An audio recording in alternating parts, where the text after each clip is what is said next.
અરે સાધુઓ તો પેટ ભરવા માટે થતા હોય છે. રોજ ચકાચક મળે શું કામ સાધુ ના થાય? બાકી કઈ છોડીને ઘરબાર છોડીને સાધુ થનારા તો કોઈ લાખમાં એક હોય. એમણે બેઠા બેઠા 250 કાગળ લખ્યા. ત્યારે ટપાલ નહીં, ચિઠ્ઠીઓ 250.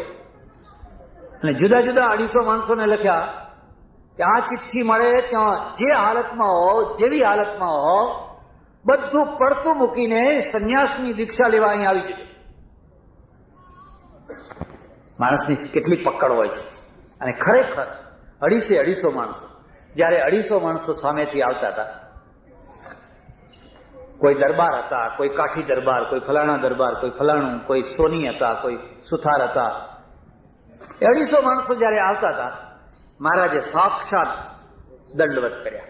એ 250 માણસોને, અરે મહારાજ, તમે અમારા ગુરુ, તમે અમારા ભગવાન, તો તમે અમારા ભગવાન, તમે અમારા ગુરુ, તમે અમને દંડવત કરો છો? ના, તમારા સદગુણોને દંડવત કરો છો. આટલી આજ્ઞાનું પાલન કરનાર કોણ નીકળી શકે? એક ચિઠ્ઠી લખી, ઘરબાર છોડીને જે હાલતમાં હોય એ હાલતમાં તમે આવી જજો, તમને સંન્યાસની દીક્ષા આપવાની છે, તમારા સદગુણોને દંડવત કરીએ છીએ. એટલે પેલો રાજા મર્યો, પણ એને મરતા ના આવડ્યું. એને પોતાના વંશને મારી નાખ્યો, પોતાના કુળને મારી નાખ્યું. એમ એક બીજો ગુણ છે, એનું નામ છે ક્ષમા. તમારે જીવ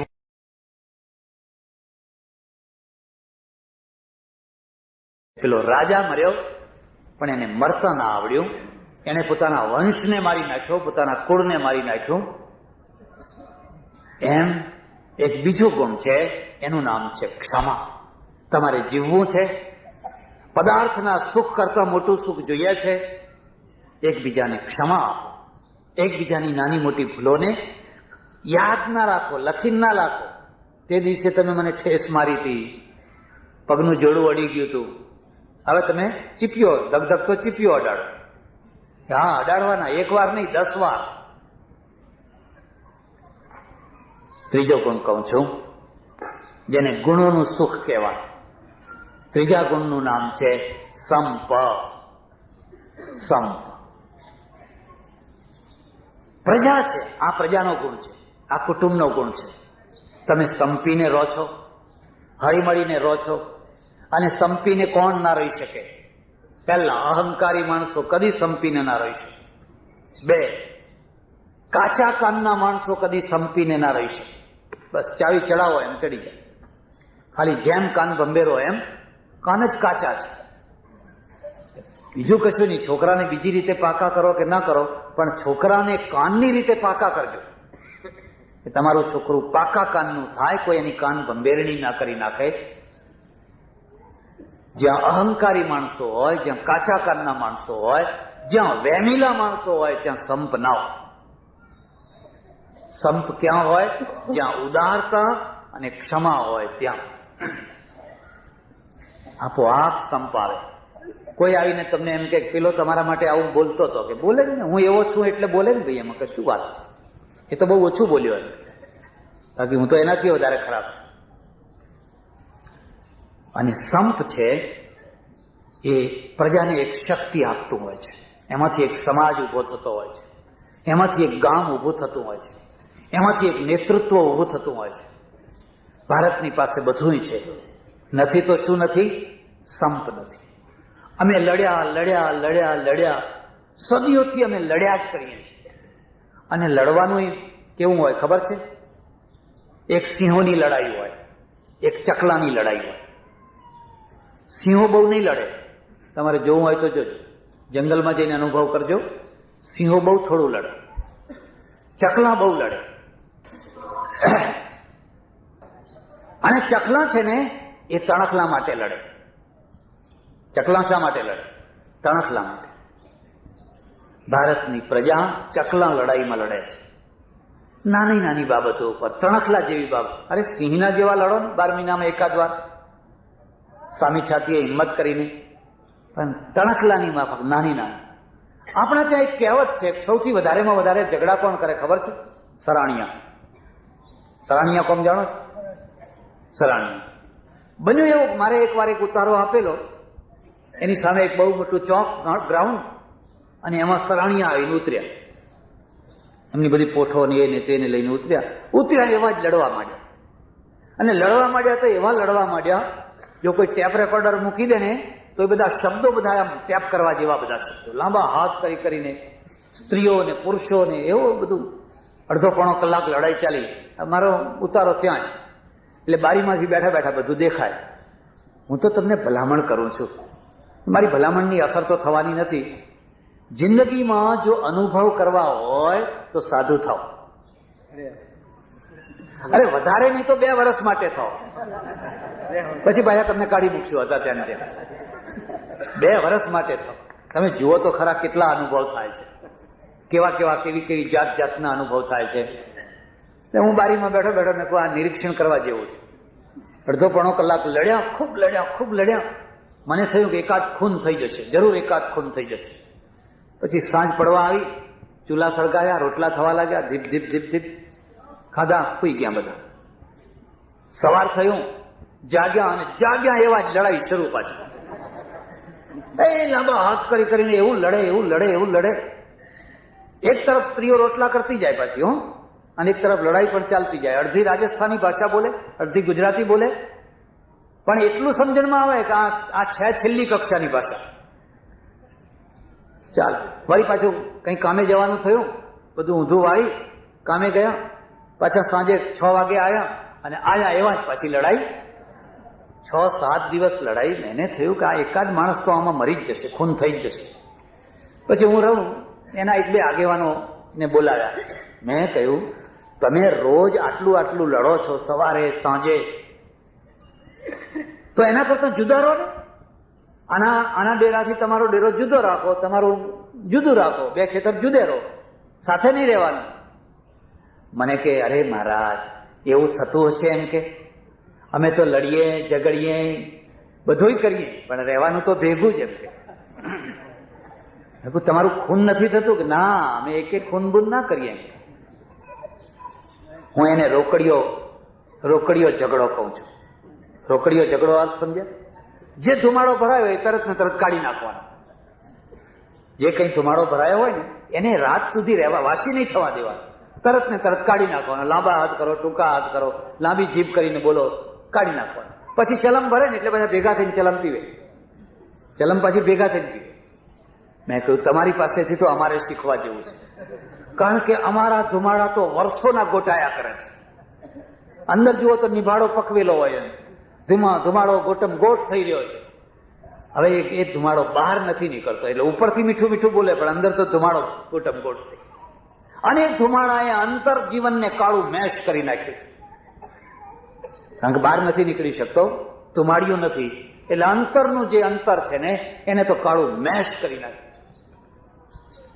સજ્જનો, એક બીજી વાત તમને કહું છું, જો જીવનમાં સદગુણોનો રસ લેવો હોય, સુખ લેવું હોય તો સદગુણો વધારે. આત્મસુખની મેં છેલ્લી વાત કરી પણ એની ચર્ચા નહીં કરું, કે ગુણોના ઉપર આત્મા છે, અને ગુણોના ઉપર જે આત્મા છે એ ભૂમિકાએ સમાજ ના પહોંચે, પ્રજા ના પહોંચે, વ્યક્તિ પહોંચે. મનુષ્યાણામ સહસ્રેષુ, વ્યક્તિ પહોંચે. એટલે એની ચર્ચા મારે નથી કરવી. મારે તમારા પાસે આટલી જ વાત કરવાની છે કે આ દેણપ જેવું ગામ, આ ગામમાં એક વાર મેં 18 દિવસ પ્રવચન કરેલા.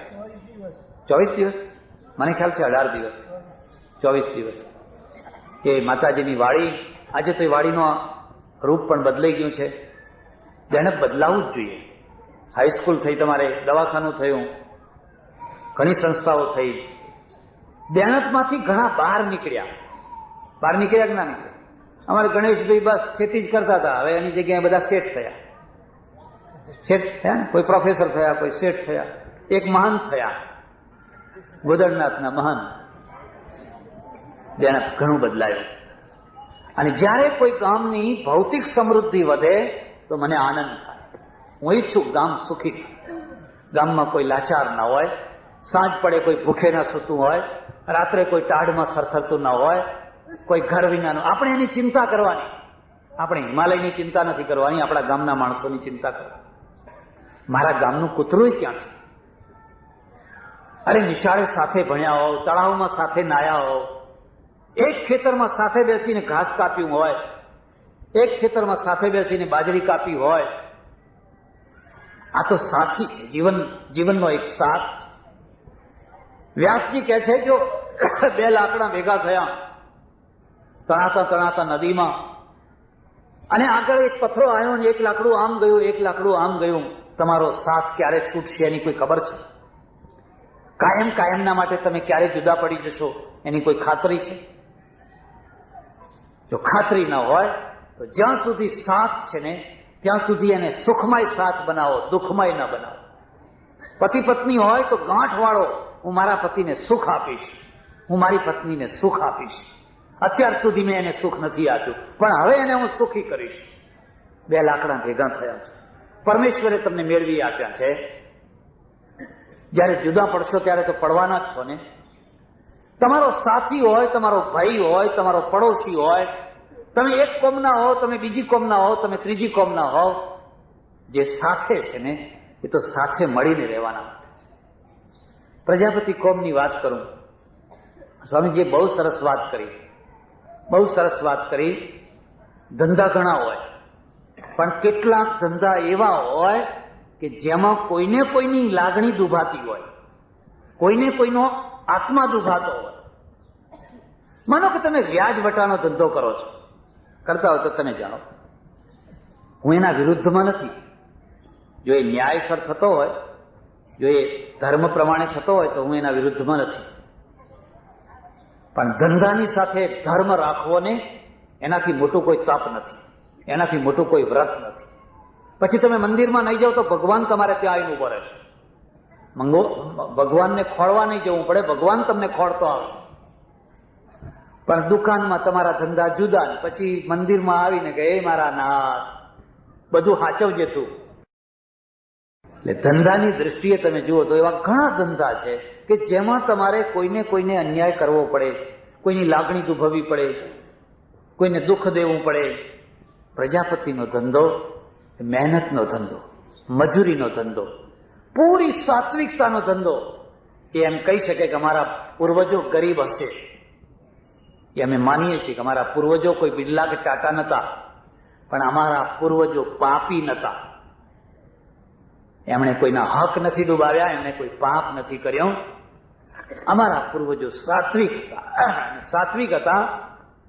એટલે આપણા ત્યાંની તો સંસ્કૃતિનો એક રિવાજ જ છે કે સાધુ સંન્યાસી નહીં પણ કોઈ પણ અતિથિ હોય એ ગામમાં જઈને પૂછે પ્રજાપતિનું ઘર ક્યાં છે. અને પાંડવો ઉતરેલા તો કોના ત્યાં ઉતરેલા?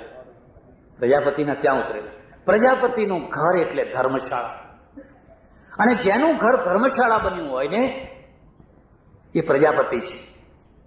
શબ્દને સમજજો, એ પ્રજાપતિ છે. પ્રજાનો પતિ. જે દુઃખી પ્રજા, જે લાચાર પ્રજા, જે આશરો ખોળતી પ્રજા, હવે રાત ક્યાં કાઢવી, માથું ક્યાં ઢાંકવું, એવી જે પ્રજા, એના માટે એક માણસ ઉભો છે, એક મારું ખોરડું તૈયાર છે. ભલે એમાં દેશી નળિયા હોય, ભલે એમાં લીંપણ હોય, પણ મારું નવું નક્કોર માટલું હું જાતે પાણીનું ભરીને તને મૂકી આપીશ, અને મારા ઘરમાં જે શેર લોટ છે અને દાળ છે તને કાઢી આપીશ, તું રસોઈ બનાવીને જમને મારા આંગણે રહે. આથી મોટો કોઈ ધર્મ છે ખરો? આથી મોટા કોઈ સંસ્કાર છે ખરા? એટલે પ્રજાપતિની જે કોમ છે, એક તરફ તો એ મહેનતનું કામ કરે, મજૂરીનું કામ કરે, સાત્વિકતા છે એમના સ્વભાવમાં. પ્રજાપતિના ઇતિહાસમાં જોજો, ચોરી કરનારા કેટલા નીકળ્યા, લૂંટફાટ કરનારા કેટલા નીકળ્યા, હિંસા કરનારા કેટલા નીકળ્યા, તોફાન કરનારા કેટલા નીકળ્યા? નહીં. બિલકુલ માઇલ્ડ પ્રજા, સીધી પ્રજા, સાદી પ્રજા, સરળ પ્રજા, ભક્તિવાળી પ્રજા, ધાર્મિક પ્રજા, અને સૌના ઉપયોગમાં આવનારી પ્રજા. સૌના ઉપયોગ. કોઈ મંદિરમાં મહારાજ આવે તો માટલું પહોંચાડી આવે, કોઈ બીજાને જોઈતું હોય તો. અને સૌથી મોટામાં મોટી વાત છે, એ જે પાત્ર બનાવે છે ને એનું નામ રામપાત્ર છે ને. એ તો તમે બધા ચપણીઓ કરો છો, એ ચપ્પણીઓ નથી, એ તો રામ પાત્ર છે. કારણ કે રામ એમાં જમતા હતા એટલા માટે. એ જયારે પંચવટીમાં રહેતા હતા ને ત્યારે સોના ચાંદીના વાસણો નહોતા, એ રામ એમાં જમતા હતા, એટલે એનું નામ રામપાત્ર પડ્યું. તો આવી એક સાત્વિક કોમ, આવી એક નિર્મળ કોમ, આવી એક પ્રજાના સુખમાં વૃદ્ધિ કરનારી એક કોમ, આવી એક કોઈને દુઃખ ન દેનારી કોમ, એ કોમ આટલી સરસ મોટી ધર્મશાળા બાંધે, આટલી સરસ મોટા પોતાની વાડી બાંધે, આટલી એક વ્યવસ્થા કરે. આજે હું જોઈને આવ્યો, રસોઈ પાણી આ તે, મને આનંદ થાય. પાટીદારો બાંધે એ તો બાંધે, કારણ કે પાટીદારો તો ઘણા આગળ નીકળી ગયેલા છે અને બધાએ આગળ નીકળવાના છે. એ પણ તમને કહું, કઈ આગળ નીકળવાનો કોઈનો એકનો ઇજારો નથી. આવનારા 25 વર્ષમાં તમે જોજો કે જેમ કુંભાર પ્રજાપતિ ભાઈઓ આગળ આવ્યા, ઠાકોર ભાઈઓ આગળ આવશે, હરિજન ભાઈઓ આગળ આવશે, ઘણા આગળ આવ્યા છે. આજે આવ્યા છે કે નથી આવ્યા? 30 વર્ષ પહેલા જે ઢોર ચોરીઓ થતી, આજે કેમ નથી થતી? 30 વર્ષ પહેલા કારણ કે ખાવાનો કોઈ બીજો રસ્તો જ નથી. આજે બધા કોઈ કંડક્ટર થયા, કોઈ ડ્રાઈવર થયા, કોઈ હીરા ઘસવામાં ગયા. જો રોજી મળતી હોય, જો રોટી મળતી હોય તો ચોરી કરવી કોઈને ના ગમે. એ તો ના છૂટકેનો ધંધો છે. કોઈ આધાર નહીં, કોઈ ઉપાય નહીં. છોકરા ભૂખે મળતા હોય તો ના છૂટકેનો આધાર છે. અને આપણી રાજ વ્યવસ્થા, આપણી સમાજ વ્યવસ્થા એવી હોય તો ઓછામાં ઓછું કોઈ માણસ ભૂખે તો ના મરે. એની તો કંઈક આપણે વિચારણા કરીએ. એટલે જે હજુ આપણને પછાત ભાઈઓ લાગે છે, બધા આગળ આવવાના છે. એક ટાઈમ એવો આવશે કે આ દેશની પ્રજા એક કક્ષાની પ્રજા થઈ જશે. તમે ઇંગ્લેન્ડમાં જઈને જુઓ, તમે અમેરિકામાં જઈને જુઓ, તમને નવાઈ લાગશે. બ્રિટનની રાણી કે બ્રિટનનો પ્રધાનમંત્રી થેચર, એ જે ચોખા ખાય છે એ જ ચોખા ત્યાંનો મજૂર ખાય છે. બજાર ગ્રોસરીમાં એ જ, બંનેના માટે એ જ ચોખા છે. એમાં કોઈ ક્લાસ ભેદ નથી કે એના માટે સ્પેશિયલ ને એના માટે ફલાણા કેવું નહીં. સારામાં સારી વસ્તુ મજૂર પણ ખાઈ શકે છે. આ દેશનું પણ એ જ થવાનું છે જો સંપીને રહી જાણશો તો. અને જો અંદર અંદર લડી મર્યા, જો અંદર અંદર એકબીજાના પગ કાપવાના કામ કર્યા, તો જે દશા ભૂંડી દશા હતી એથી ભૂંડી દશા થશે. તમે સંપીને રહો, તમે હળી મળીને રહો, તમારા ગામને નિર્મળ બનાવો, પવિત્ર બનાવો, એકબીજાના ઉપર ક્ષમા ભાવ રાખો. આંખો લાલ શા માટે કરો છો? કોના ઉપર આંખો લાલ કરો છો? લાલ કરીને પેલાએ નખો જ કાઢી નાખ્યું. જુઓ, એ 3 વચનો પૂરા કરવા ગયો, પોતાની જાતનું નખો જ કાઢી નાખ્યું. કોર્ટે ચડીને શું કરશો? વકીલોના પૈસા ગજવા ભરવાના. વિસનગર અને મહેસાણા અને અમદાવાદના ધક્કા ખાઈ અને ત્રાસી જવાના. આવો આપણે ભગવાનની કોર્ટને માનીએ. આવો આપણે કોઈ સંતોની કોર્ટને માનીએ. અમારા સ્વામીજીને વર્ષમાં એકાદ વાર બોલાવો, એક સપ્તાહ કરાવો. જુઓ તમારા અંતર બદલાય છે કે નથી બદલાય. તમને એમ થશે કે ના હો, મારે હવે આ નથી કરવું, મારે આ કામ નથી કરવા. અરે મારા હાથથી આ ખોટું કામ થઈ ગયું. કોઈના બાળકને નિરાધાર બનાવી દીધો, કોઈની સ્ત્રીને મેં વિધવા બનાવી દીધી. અરે મારા હાથે આ કામ થઈ ગયું. તમને વેદના થવી જોઈએ, તમને પીડા થવી જોઈએ. લાવ, હું એનું પ્રાયશ્ચિત કરું. આ પ્રજાપતિની વાડી થતી હોય તો પટેલોએ આગળ આવીને કહેવાનું, પ્રજાપતિઓ તમે અમારા ગામના છો, કોઈ પણ જરૂર હોય અમે ઉભા છીએ તમારી સાથે. ભલે વાડી તમારી, પણ 5 પૈસાની જરૂર હોય તો અમે આપશું. કારણ કે તમારા પૂર્વજોએ અમારા પૂર્વજોની ઘણી સેવા કરી છે કે નથી કરી? લગ્ન હોય, કોઈ પણ પ્રસંગ હોય, તમારા પૂર્વજોએ અમારા પૂર્વજોની ઘણી સેવા કરી છે. બદલામાં શું? 12 મહિને 10 કિલો બાજરી આપવાની હોય કે 10 શેર અનાજ આપવાનું, પેલું ઘરાક વટી હોય ને એમ. આ ગામમાં આવી કંઈક નિર્મળ કોમનું એક કામ થતું હોય તો ગામના ઠાકોર ભાઈઓ છે કે બીજા ભાઈઓ છે એ આવીને ઉભા રહે. તમે ચિંતા ના કરશો, તમે અમારા ભાઈઓ છો, તમારું અમે રક્ષણ કરશું. અમારી જે શક્તિ છે ને એને રાક્ષસી શક્તિ નહીં થવા દઈએ, એને દૈવી શક્તિ થવા દઈશું. રાક્ષસી શક્તિનો તો નાશ થાય, દૈવી શક્તિમાંથી રામ પેદા થાય. અમારી શક્તિને અમે દૈવી શક્તિ બનાવશું, એને રાક્ષસી નહીં થવા દઈએ. આ બધું ક્યારે થાય? ગામમાં સંતો આવે અને સંતો છે એ લોકોને સદગુણની વૃદ્ધિનું વાત શીખવાડે. માણસો ખરાબ નથી હોતા. મેં કોઈ ખરાબ માણસ નથી જોયો. માણસો ખરાબ નથી હોતા. માણસોને ખરાબ બનાવવામાં આવતા હોય છે. કાન મચેડીને ચાવીઓ ભરીને એમને ખરાબ બનાવવામાં આવતા હોય છે. તો સજ્જનો, આજે એક બહુ સરસ કામ થઈ રહ્યું છે. પ્રજાપતિ ભાઈઓ પોતાની વાડીનું ઉદ્ઘાટન કરાયું, જમણવાર કરાવી રહ્યા છે. આ એમનો જ પ્રસંગ નથી, આખા ગામનો પ્રસંગ છે. આજુબાજુથી પણ એમના મહેમાનો બધા આવ્યા હશે, એમના કુટુંબીજનો આવ્યા હશે. હું પરમેશ્વરને હૃદયથી પ્રાર્થના કરું, એમનો અભ્યુદય થાય, એ સુખી થાય, એમના બાળકો ભણે ગણે આગળ આવે અને એક ઊંચી કક્ષાએ પોતાનું જીવન ગોઠવે. ગામના જે પાટીદાર ભાઈઓ છે, ગામના જે ઠાકોર ભાઈઓ છે, ગામના જે હરિજન ભાઈઓ છે, વગેરે વગેરે જે કોઈ ભાઈઓ છે, એ બધાના માટે પણ હું પરમેશ્વરને પ્રાર્થના કરું, તમારી શક્તિનો સરવાળો કરો, બાદ બાકી નહીં. હવે લડવું નથી, ઘણું લડ્યા, હવે લડવું નથી, હવે મળવું છે. આવો પ્રેમ. અને જે પહેલો પગે લાગે ને એ વૈષ્ણવ કહેવાય. એ હાથ જોડે તો હું જોડું, એ રાક્ષસ કહેવાય. જે પહેલો પગે લાગે એ વૈષ્ણવ કહેવાય. તમે નહીં, હું પહેલા હાથ જોડીશ, હું ભેટી પડીશ. આપણે જૂની વાતને ભૂલી જાઓ, નવા જીવન શરૂ કરીએ, જે જીવનમાં પરમેશ્વર છે, જે જીવનમાં કલ્યાણ છે, જે જીવનમાં વિકાસ છે, જે જીવનમાં શાંતિ છે. પરમેશ્વર ગામનું ભલું કરે, સૌનું ભલું કરે. આભાર, ધન્યવાદ, હરિઓમ. આભાર માની અને આપ સૌ જેમની વાણી સાંભળવા માટે આતુર છો એવા પૂજ્ય સ્વામીશ્રીને આપ સૌ વતી વિનંતી કરું છું કે એમનું પ્રવચન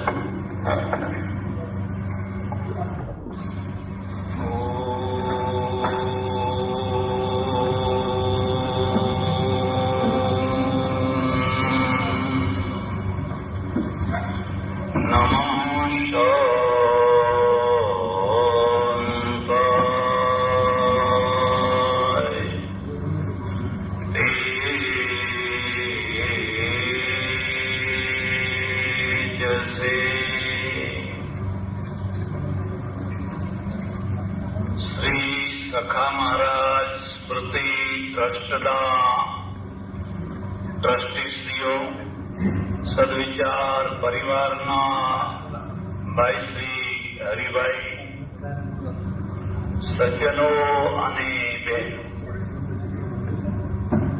જીવન એક માર્ગ છે. આપણે ઈચ્છીએ કે ન ઈચ્છીએ, કોઈને કોઈ માર્ગ ઉપર આપણે જ નહીં, જંતુ માત્ર ચાલી રહ્યો છે. માર્ગનો અર્થ થાય છે કોઈ એક નિશ્ચિત લક્ષ્યની પ્રાપ્તિ માટે ગતિ કરે. કોઈની પાસે કંઈ પણ લક્ષ્ય ન હોય તો પણ માણસ ચાલે જ છે. એને જે અંતિમ તત્વ પ્રાપ્ત થવાનું છે એ બીજું કશું થાય કે ન થાય, પણ મૃત્યુ તો એનું અંતિમ લક્ષ્ય છે જ. એવું કોઈ જંતુ નથી, એવો કોઈ માણસ નથી કે જે મૃત્યુ તરફ ન જઈ રહ્યો હોય. આપણે સૌ પ્રાણી માત્ર કોઈને કોઈ પ્રકારની ગતિથી મૃત્યુ તરફ જઈ રહ્યા છીએ. પણ મૃત્યુ એ સહજ કુદરતી વિધાન છે. વચ્ચેની જે જિંદગી છે એ જિંદગીમાં માણસ પોતાની પ્રકૃતિ, પોતાની રુચિ, પોતાની સમજણ, આ બધાના દ્વારા કોઈને કોઈ લક્ષ્ય નક્કી કરતો હોય છે. એમાં પણ અધ્યાત્મ માર્ગ છે, ખાસ કરીને અધ્યાત્મ માર્ગ છે. એનું ચરમ લક્ષ્ય દૂર દૂર દેખાનારું જે તત્વ એ પરમેશ્વર છે. જો પરમેશ્વર છે તો એના સુધી પહોંચવાનો કોઈને કોઈ માર્ગ છે. જો શબ્દ એટલા માટે મૂક્યો છે કે જ્યારે આપણે કોઈ વાતનો વિચાર બુદ્ધિથી કરીએ છીએ ત્યારે એમાં જો શબ્દ આવી જતો હોય છે. પણ જો તમે માત્ર શ્રદ્ધાથી વિચાર કરો તો તમે એમ જ બોલો પરમેશ્વર છે, જો નહીં પણ છે. અમારે ત્યાં એક બહુ વિચિત્ર કથા છે અને એ કથાનો વિસ્તાર તો તમને નહીં સંભળાવું, પણ એવું કહેવાય છે કે કુમારી ભટ્ટની એક આંખ ફૂટી ગયેલી. પર્વત ઉપરથી કૂદેલા અને પછડાયા પછી એમની એક આંખ ફૂટી ગયેલી. પર્વત ઉપરથી કૂદવું એટલા માટે પડેલું કે બૌદ્ધો સાથે આ શાસ્ત્રાર્થમાં વિજયી થયા પછી સામેના માણસે કહ્યું કે જો તમને ઈશ્વરમાં શ્રદ્ધા હોય, વિશ્વાસ હોય, તો આ ટેકરા ઉપરથી તમે કૂદી પડો. તમારામાં આટલી હિંમત હોય તો તમને ઈશ્વર તમારો બચાવશે. આ ચેલેન્જને કુમારી ભટ્ટે સ્વીકાર કરી અને ઉપરથી કૂદ્યા, નીચે પડ્યા, કશું ના થયું. આંખને જખમ થયો. લોકોએ પૂછ્યું આવું કેમ થયું? તમને કશું ના નુકસાન થયું, પણ તમારી આંખને કેમ નુકસાન થયું? ત્યારે એમને જવાબ આપેલો કે મેં કૂદતી વખતે આવું હું બોલેલો કે જો ઈશ્વર હોય તો મને કોઈ નુકસાન ના થાય, તો હું એમ કેમ જીવતો રહું. એટલે એમ કેમ જીવતો તો રહ્યો, પણ પેલો જો હતો એ મને આડો આવ્યો. મેં જો ના વાપર્યો હોત તો મારી આંખને નુકસાન ના થયું હોત.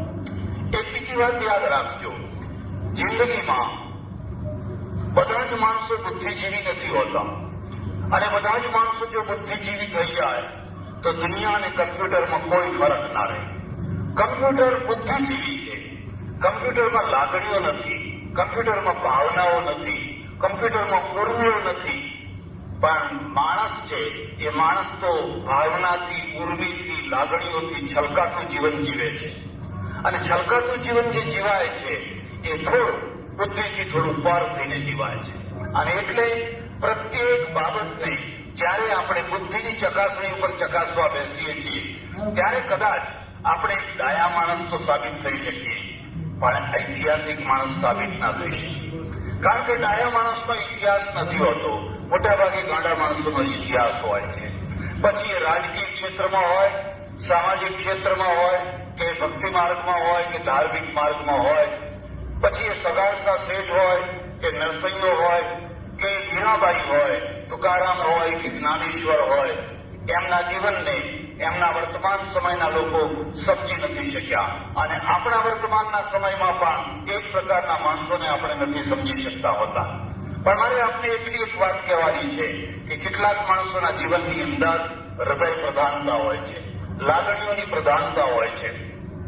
અને લાગણીઓ રિફાઇન થતી થતી થતી જયારે એટલી ઊંચી ભૂમિકાએ પહોંચે છે, બુદ્ધિ ત્યાં દાસ બને છે, બુદ્ધિ ત્યાં કિંકરી બને છે, બુદ્ધિ ત્યાં હાથ જોડીને ઊભી થઈ જાય છે. બુદ્ધિમાન માણસો એના પાછળ પાછળ પગે ચાલતા થઈ જાય છે. અમારે ત્યાં એવા એક નહીં અને એક દાખલાઓ છે. ચૈતન્ય મહાપ્રભુના મોટા ભાઈ સંન્યાસી થઈ ગયા, અને સંન્યાસી થયા પછી ચૈતન્યના પિતા હતા, માતા હતા, એમને એક બહુ મોટી ચિંતા પેઠી કે મારે હવે આ એક દીકરો બચ્યો છે, અને આ દીકરો પણ થોડી વૈરાગ્યની વાતો કરે છે, અને એ જો સંન્યાસી થઈ જશે તો બહુ મોટો અનર્થ થશે, મારે તો છતાં છોકરાએ નિર્વંશ જવાની સ્થિતિ થશે. એટલે ચૈતન્યને સંન્યાસીઓથી દૂર રાખવાનો પ્રયત્ન કર્યો. પણ બન્યું એવું કે કેશવ કાશ્મીરી દિગ્વિજય કરતો કરતો કરતો ઠેઠ બંગાળ પહોંચ્યો. અને કેશવ કાશ્મીરીનું સંસ્કૃત સાહિત્યમાં બહુ મોટું પ્રદાન છે, બહુ મોટું અદભુત સ્થાન છે. એવું કહેવાતું કે કેશવ કાશ્મીરી જ્યારે ચાલે તો જે રસ્તે જવાનો હોય એ રસ્તાના પંડિતો ગામ છોડીને ભાગી જાય. મોગલોનું સૈન્ય ચાલે તો બંને તરફના લોકો ઉજ્જડ થઈને દૂર દૂર જતા રહે. એવી રીતે કેશવ કાશ્મીરી પણ જે રસ્તે ચાલે પંડિતો ગામ છોડીને ભાગી જાય. 18 ગાડા એના પુસ્તકો, 18 ગાડાની અંદર શાસ્ત્રો ભરેલા હોય. અને આવો એક મદોન્મત્ત ધુરંધર પંડિત ગંગા કિનારે ઉતારો કરેલો, અને ગંગા કિનારા ઉતારા ઉપર ઊંચી ગાદી ઉપર બેઠો વિજયનો એક મદ ચડતો હોય છે. એમાં કોઈને ચડે તો કોઈને આશ્ચર્ય નહીં પમાડવાનું, ન ચડે એ જ આશ્ચર્ય છે. સતત વિજય મળ્યા પછી પણ જો વિજયનો ભાર એના માથા ઉપર ના આવતો હોય તો હું ખાસ કહું છું કે એના ચરણની ધૂળ લઈને માથે ચડાવું. પૈસાના ડગલા ઉપર બેઠો હોય પણ પૈસાનો નિશો ન ચડતો હોય, વિદ્વત્તાના પ્રકાંડ શિખર ઉપર બેઠો હોય અને વિદ્વત્તાની જરા પણ એને અસર ન થતી હોય, સત્તાના મોટા સિંહાસન ઉપર બેઠો હોય અને છતાંય સૌને હાથ જોડીને ફરતો હોય તો સંતોને ખોળવા હરદ્વાર ના જશો, કદાચ ભટકીને પાછા આવશો. સંતો તો તમારી પાસે બેઠેલા છે, માત્ર આંખ ઉગાડવાની જરૂર છે. એનું એક ટૂંકું જ એક લક્ષણ છે, શક્તિ, પ્રચુર શક્તિ હોવા છતાં પણ જે પ્રચુર શક્તિના દિશામાં ન આવે એનું નામ સંત. અને આ પંડિત છે. અમારે ત્યાં બે માર્ગો છે, પંડિતોના માર્ગ અને સંતોનો માર્ગ. પંડિતોનો માર્ગ બુદ્ધિનો, વિદ્વત્તાનો છે, પાંડિત્યનો છે. એમાં રાગ છે, એમાં દ્વેષ છે, એમાં કટુતા છે, એમાં બહુ મોટી તલવાર છે. અને લોખંડની તલવાર કરતા વાણીની તલવાર, કલમની તલવાર બહુ ભયંકર હોય છે. આવી ભયંકર તલવાર જ્યાં સતત વિજયી થઈ હોય, કદી હારી જ ન હોય, એને મદ ન ચડે એ જ મોટી નવાઈ કહેવાય. એ બેઠેલો છે અને આજુબાજુના કેટલાય માણસો એના ગુણગાન કરી રહ્યા છે, ખમા ખમા ખમા કરી રહ્યા છે, એના મદને વધારે પાનો ચડાવી રહ્યા છે. એ પાઠશાળામાં ભણનારા નાના નાના વિદ્યાર્થીઓ, અને નાના વિદ્યાર્થીઓમાંનો એક વિદ્યાર્થી ચૈતન્ય. અને ચૈતન્ય ગુરુની રજા લઈને જાય છે કે સૌ કાશ્મીરીના દર્શન કરવા જાઉં. હું તમને એક ખાસ વાત કહું છું. તમે કદી કોઈના દર્શન કરવા જાઓ છો? તમારા જીવનમાં કદી તમને એવું લાગ્યું છે કે મારા સિવાય બીજા કોઈ માણસના અંદર દર્શન કરવા જેવી ક્ષમતા છે? એવું કદી તમને લાગ્યું છે? જે દિવસે તમને એમ લાગે કે મારે ખરેખર કોઈના દર્શન કરવા જવું છે, તે દિવસે એમ સમજો કે તમારા અંદર એક ભક્તિનો અંકુર પ્રગટ થયો છે.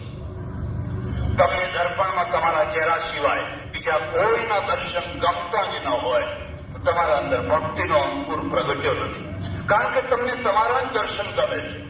જ્યારે તમને એમ લાગે પેલા ફલાણાના મારે દર્શન કરવા જવું છે, અને દર્શનનો અર્થ થાય છે જે દૃષ્ટિ આપે એનું નામ દર્શન, જે જીવનની દૃષ્ટિ આપે, જે એક રસ્તાની દૃષ્ટિ આપે, જેને જોતા માત્રમાં તમને દૃષ્ટિ પ્રાપ્ત થાય એનું નામ દર્શન છે. ગુરુએ કહ્યું જાઓ, ખુશીથી જાઓ, પણ એ તો બહુ મોટા પંડિત છે, કોઈ દિવસ જીબાજોડી ના કરશો, એમના સાથે વાત ના કરશો, ચૂપચાપ નમ્રતાથી હાથ જોડીને ઉભા રહેજો અને એમના દર્શન કરજો. હરોમત સિંહની માફક બેઠેલો આ કેશવ કાશ્મીરી, નાના નાના છોકરા આવીને ઉભા રહ્યા અને કહ્યું અમે પાઠશાળામાંથી આવીએ છીએ. એમ બોલો, તમારી શું ઈચ્છા છે? કઈ નહીં, આપના દર્શન કરવા આવ્યા છે. છતાંય તમારી કોઈ ઈચ્છા હોય તો હું ઈચ્છા પૂરી કરી શકું છું. અને એક છોકરાએ કહી દીધું આ ગંગા વહી રહી છે, અમને શાર્દુલ વિક્રીડિત છંદની અંદર ગંગાનું નવીન સ્તોત્ર તરત રચીને સંભળાવી દઉં. તરત જ રચીને શાર્દુલ વિક્રીડિત છંદની અંદર એક સ્તોત્ર સંભળાવી દઉં. આને સરસ્વતી દાળ દાળ દાળ દાળ વહેવા લાગી. કઠિન છંદ, કોઈ કાગળ નહીં, કોઈ પેન્સિલ નહીં, કોઈ છંદ મેળવવાની વાત નહીં, ત્યારે અંદરથી સરસ્વતી નીકળી રહી છે. દુનિયા જોવા જેવી છે. કોઈનું મસ્તિષ્ક જોવા જેવું છે, કોઈનો ચહેરો જોવા જેવો છે, કોઈનું હૃદય જોવા જેવું છે, કોઈની તિજોરી જોવા જેવી છે, કોઈનું ઘર જોવા જેવું છે, કોઈનું ગળું જોવા જેવું છે.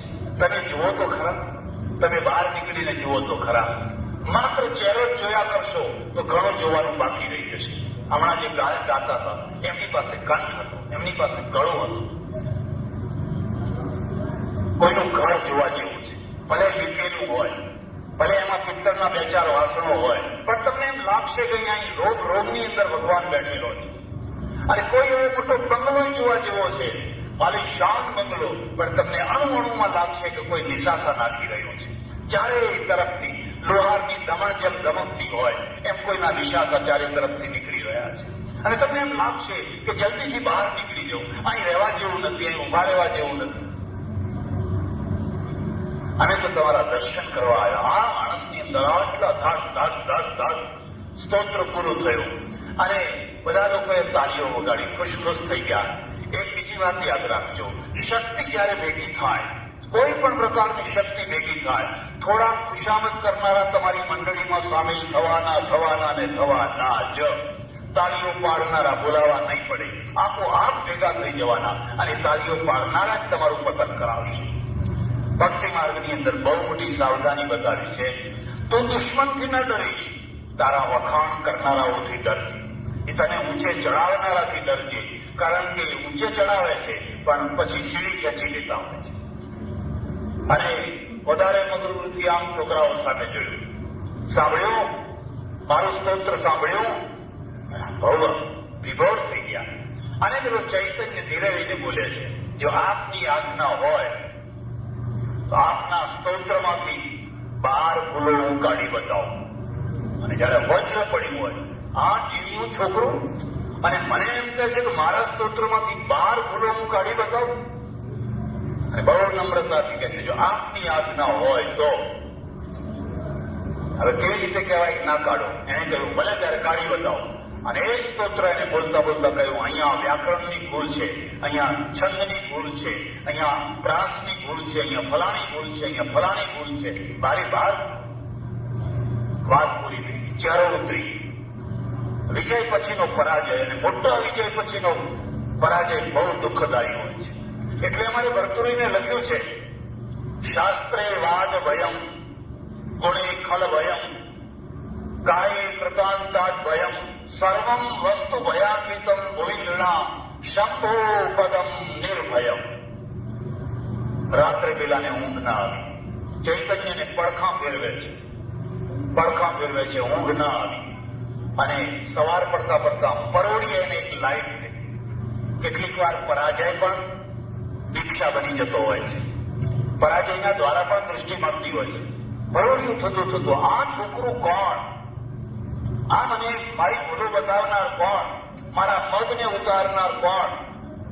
સવાર થતા થતા વહેલો ઉઠ્યો, નાયો ધોયો ગંગામાં અને લોકોને કહ્યું પેલું છોકરું જે આવ્યું તે પાઠશાળા મને બતાવો. વગર આમંત્રણે, વગર કોઈ પૂર્વ તૈયારી એ ઉઘાડા પગે ચાલીને પાઠશાળાએ પહોંચ્યો. છોકરાઓ હજુ માંડ ઉઠ્યા હતા. ગુરુ ઉઠીને થોડા તૈયાર થયા હતા અને ખબર પડી કેશવ કાશ્મીરી આવી રહ્યા છે. એના આવવાના સમાચારથી લોકોને થડકો બેસી જાય, ભય બેસી જાય. આવો માણસ મારે ત્યાં આવી રહ્યો છે, હા જરૂર કઈ અનિષ્ટ થયું હશે, અનિષ્ટ થવાનું હશે. ચૈતન્ય એને સામે મળે છે અને ઓળખી ગયો આ જ છોકરું છે. રોડ ઉપર ધૂળ ઉપર લાંબા દંડવત, એ ધૂળ ઉપર લાંબા દંડવત. અને પેલો ચૈતન્ય છે ને એ મરક મરક મરક મરક મુસ્કરાઈ રહ્યા, હસી રહ્યા છે. અને એમણે કહ્યું અરે તમને આ ના શોભે, તમારા જેવા વિદ્વાનને આ ના શોભે. ગુરુ દંગ થઈ ગયા છે અને પેલાની આંખમાંથી આંસુ નીકળી રહ્યા છે. રે પસ્તાવો વિપુલ ઝરણું સ્વર્ગથી ઉતર્યું છે, પાપી તેમાં ડૂબકી દઈને પુણ્યશાળી બને છે.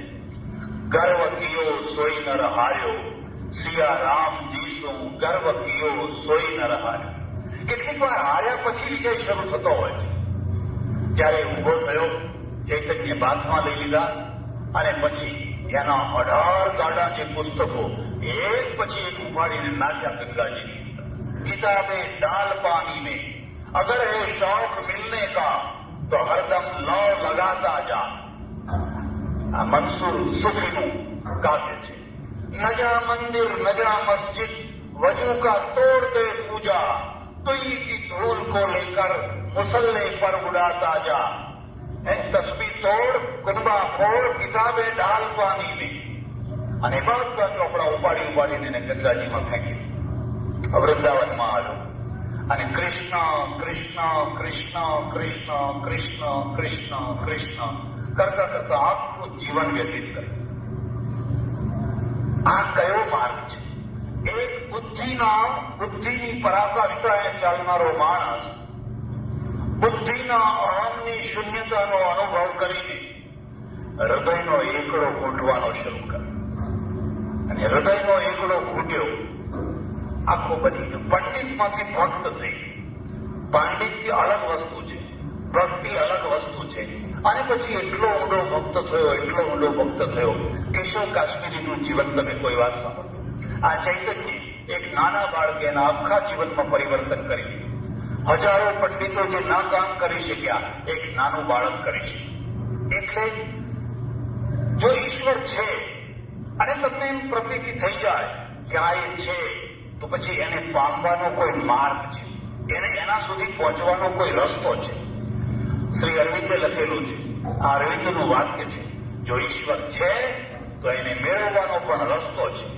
અને જો એ રસ્તો છે તો રસ્તો બતાવનાર કોઈ માણસ છે, ભોમિયો છે. અને જો રસ્તો છે તો રસ્તા ઉપર ચાલનાર કોઈ સાધક પણ છે. એવું ના બને કે હું ના ચાલ્યો, તમે ના ચાલ્યા એટલે કે રસ્તા ઉપર ચાલનાર કોઈ છે જ નહીં. એવું ના બને કે મને એ રસ્તો નથી ગમતો, તમને એ રસ્તો નથી ગમતો એટલે એ રસ્તો છે જ નહીં કે રસ્તો ખરાબ જ છે. એવું ના બને. હું એક બીજી વાત કહું છું કે એક બુદ્ધિના ગજથી આખી દુનિયાને માપવાનું કદી કામ ના કરશો. અને એવું જો કામ કરશો તો તમે નજીકના માણસના સાથે પણ પ્રેમ નહીં કરી શકો.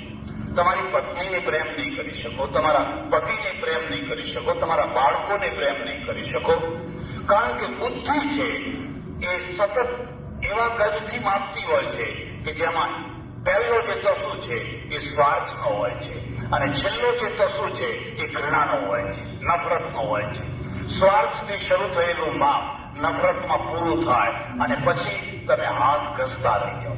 એક ભરેલા ઘરમાં વાજિયાતીને જીવન જીવો, કારણ કે તમારા ગજની અંદર કોઈ જગ્યાએ પ્રેમ નથી, ઉત્સર્ગ નથી, સમર્પણ નથી. કેટલાક દૈવી માણસો, અને એને હું એ અર્થમાં દૈવી કહું છું કે જે માણસો કોઈના કહેવાથી આ માર્ગે નથી વળ્યા, વાળવા છતાંય જે વળ્યા નથી, અવરોધો આપવા છતાંય જે અવરોધને કુદારી ગયા છે, મીરાને રોકવા માટે કેટલા પ્રયત્નો કર્યા. એક રજવાડાની પુત્રવધુ એક સારા રાજાના ઘરની રાણી અને સાધુઓ ભેગી જઈને નાચવા લાગે, એક પગમાં જાજરા બાંધીને નાચવા લાગે અને ગમે તેમ મર્યાદા છોડીને ગમે તેમ વર્તવા લાગે. કોણ સહન કરી શકે? એને રોકવા ઘણો પ્રયત્ન થયો, પણ એ તમામ પ્રયત્નોના અવરોધો એને તોડી નાખ્યા. અને અવરોધો તોડ્યા પછી એમાંથી એક મીરાનું પ્રાકટ્ય થયું. કૃષ્ણનું પ્રાકટ્ય કદાચ આપણે ન જોયું હોય, પણ મીરાનું પ્રાકટ્ય તમારે જોવું હોય તો એના ભજનમાં જોયું. એના ભજનની અંદર એક પીડા છે, એક વેદના છે. એક સામાન્ય માણસ હોય એમને અવરોધ મૂકી દો, એટલું જ કહી દો કે જો કાલથી મંદિરે જશો તો સવારનું ચા બંધ કરી દઈશું, બપોરનું જમવાનું બંધ કરી દઈશું. એટલે તરત જ કે આપણે મંદિર તો ઘરમાં જ છે ને, ક્યાં જવાની જરૂર છે. એક બીજી વાત પણ યાદ રાખજો, પ્રેમ પછી ઈશ્વરનો હોય કે લૌકિક હોય, અવરોધ વિનાનો હોતો જ નથી. અને જે અવરોધના કૂદકા ના ભરી શકે એ લક્ષ્યને ના પામી શકે. એ કાં તો ત્રાજવું લઈને વેપારી બની જાય, કાં તો કલમ લઈને પ્રોફેસર બની જાય, પણ એ પેલા લક્ષ્યને ના પામી શકે. અવરોધ વિનાનો હોતો જ નથી. અને અવરોધ છે એને જે વટાવે અને વટાવવા માટેની આખી વેદના હોય છે, આખી પીડા હોય છે. મીરાના ભજનો તમે સાંભળ્યા હશે. સખા મહારાજના ભજનમાં એ જ વેદના છે. સખા મહારાજના ભજનો લોકો સુધી પહોંચ્યા નહીં, એના ઘણા કારણો છે, પણ એમાં તમે જુઓ તો એ જ પીડા છે, એ જ વેદના છે. નાગર બ્રાહ્મણના ઘરમાં જન્મેલી એક કન્યા, બાળ વિધવા થઈ, ગામડામાં પરણાવી, ભણેલી નહીં. એની સાસુ એને હંમેશા દિવાળી ગાંડી કહીને જ બોલાવે. એવો કોઈ ભક્ત નથી થયો કે એના ઘરના માણસો એને ડાયો ગયો હોય. એવો કોઈ ભક્ત નથી થયો. જલારામને એનો બાપ ઘરમાંથી ગાડી મૂકેલો, તું તમારું ઘરનું દેવાળું કરવા બેઠો છે. તુકારામની એ દશા, એક એકની એ દશા.